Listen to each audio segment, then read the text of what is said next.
Pulit ke West Castle District, kilayo ban kem no ya artli kitrok ki benang temu ban kit be anyi giding teli, wat hapadeng jong jing trekam ka lockdown, bat ka curfew ban yakun persya na jing sapriang jong kunyang coronavirus, haka jela bat karihi brokwe. Ya kiti ki artli kitrok kideng be any, ki pulit kilayo ban kem no man haka janmer jong ka khandai trek uyayong, haka por kumba nyaw steng.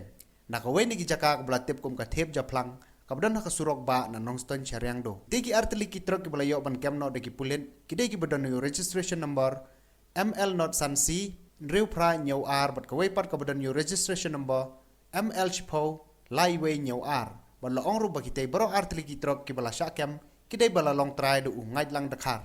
Hakabay day bat kitiga banta na kalyang jung pulit ka West Castle District, la pengat kendon kitiki artli kitrok, haringkat umanajar, hapo ka Mountain Road Police Station.